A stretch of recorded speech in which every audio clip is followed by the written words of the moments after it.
মৃত্যুটো এটা শিল্প জীৱনৰ কঠিন শিলত কটা নিৰ্লোভ ভাস্কৰ্য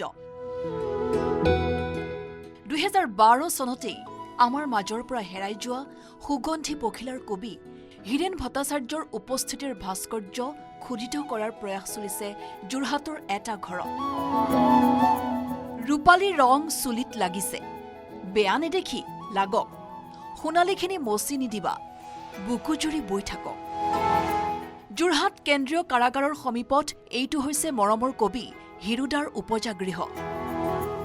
যোৰহাট জেইলৰ এই কোৱাৰ্টাৰতেই 1932 চনৰ 28 জুলাইত জন্ম হৈছিল হীৰেন ভট্টাচাৰ্যৰ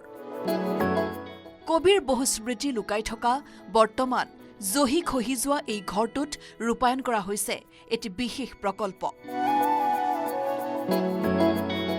সেম ৰেপ্লিকা আমি সাস্টেইনেবল যিখিনি আমি কনষ্ট্ৰাকশন মেটেৰিয়েল আছে সেই দিনত যেনেকৈ হৈছিলে ঠিক তেনেকৈ আমি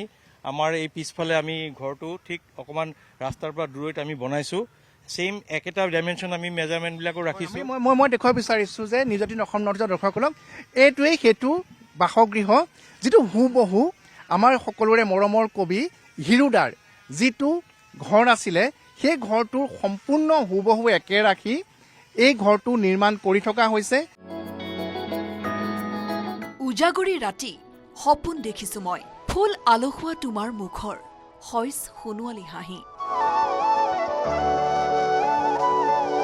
কনজাৰভেটিভ আৰ্কিটেক্সাৰৰ দ্বাৰা এই ঘৰটোৰ হুবহু এটা ঘৰ নিৰ্মাণ কৰা হৈছে হিৰুদাই জন্মগ্ৰহণ কৰা মূল ঘৰটোৰ কাষতে মূল ঘৰটোৰ সৈতে সকলো দিশ একে ৰাখি কবিগৰাকীৰ স্মৃতি সজীৱ কৰি ৰাখিবলৈ পুৰণি কৌশল ব্যৱহাৰ কৰি নিৰ্মাণ কৰা হৈছে এই কবিতাৰ ঘৰটো বাঁহ শাল কাঠেৰে নিৰ্মাণ কৰি থকা ঘৰটোত চিমেণ্টৰ সলনি ব্যৱহাৰ কৰা হৈছে চূণৰ মৰ্টাৰ ইয়াতো আমি চিমেণ্ট মৰ্টাৰৰ জেগাত আমাৰ আগতে যেনেকৈ লাইম মৰ্টাৰ আছিলে আমি ঠিক সেই মেচবিলাকো লাইম মৰ্টাৰ দি পেলাই কৰিম চিলিঙিবিলাকো আমি বাঁহৰ থাকিব আৰু কমপ্লিট ৰেপ্লিকা এটা বনোৱা হ'ব প্ৰায় 130 স্কোৱাৰ মিটাৰ আমাৰ প্লিন্থ এৰিয়া হ'ব তাৰমানে 1300 স্কোৱাৰ ফিটৰ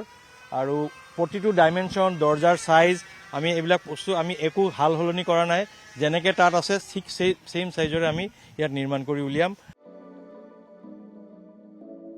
সেউজীয়া কৰি তোলা হ'ব ঘৰটোৰ চৌহদ ঘৰটোৰ ভিতৰত থাকিব মৰমৰ কবিগৰাকীৰ স্মৃতি বিজড়িত বহু সামগ্ৰী নতুনকৈ গঢ়ি তোলা হিৰুদাৰ উপজাগৃহটোৰ চৌহদ আমোল মোলাই থাকিব কবিতা গীতেৰে চলিব ইয়াৰ চৰ্চা তুমিতো জানাই এই কবিৰ আৰু একো নাই এটাই মাথো কামিজ তাৰো চিগু চিগু চিলাই প্ৰেম নিশ্চয় এনেকুৱাই আৱৰণ খুলি হৃদয় জোৰায় চৰকাৰৰ ফ্ৰীডম মুভমেণ্ট পাৰ্ক প্ৰকল্পৰ অধীনত চৰকাৰে গ্ৰহণ কৰিছে এই পদক্ষেপ হীৰেন ভট্টাচাৰ্য স্মৃতি সংৰক্ষণ সমিতি যোৰহাটৰ সদস্যসকলে দীৰ্ঘদিন ধৰি বিচাৰি আছিল মৰমৰ কবিগৰাকীৰ এই বাসগৃহটো সযতনে সাঁচি ৰাখিবলৈ বৰ্তমান পূৰ্ণ গতিত কাম চলি থকা এই বাসগৃহ তথা ইয়াৰ চৌহদৰ নিৰ্মাণৰ কাম অহা জুলাই মাহৰ ভিতৰত সম্পূৰ্ণ হোৱাৰ পূৰ্ণ সম্ভাৱনা আছে এয়া হৈ উঠাৰ পিছত হিৰুদাৰ এই ঘৰটোলৈ গৈ আপুনি বিলীন হৈ পৰিব পাৰিব কবিতাৰ এক মায়াজালত মৰমৰ কবিগৰাকীলৈ মৰম যচাৰ এক উৎকৃষ্ট স্থান হ'ব এই ঘৰটো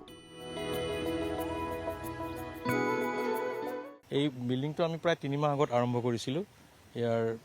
এক্সিষ্টিং বিল্ডিংটোৰ পিছফালে আৰু যিহেতু মাজতে অকণমান কামটো শ্ল' হৈছিলে কাৰণ আমাৰ চৰাইযুদ্ধৰ মুকলিৰ কাৰণে গোটেই মানুহখিনি তাত লগাব লগা হৈছিলে এতিয়া আকৌ মানুহ আহিছে এখেতসকল সব কনজাৰভেটিভ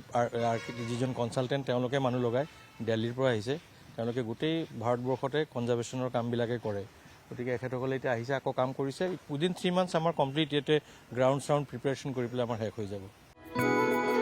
অচিৰে আমি হিৰুদাৰ উপস্থিতি অনুভৱ কৰিম যোৰহাটৰ এই ঘৰটোত যোৰহাটৰ পৰা গৌতম বৰাৰ report news 18 Assam north east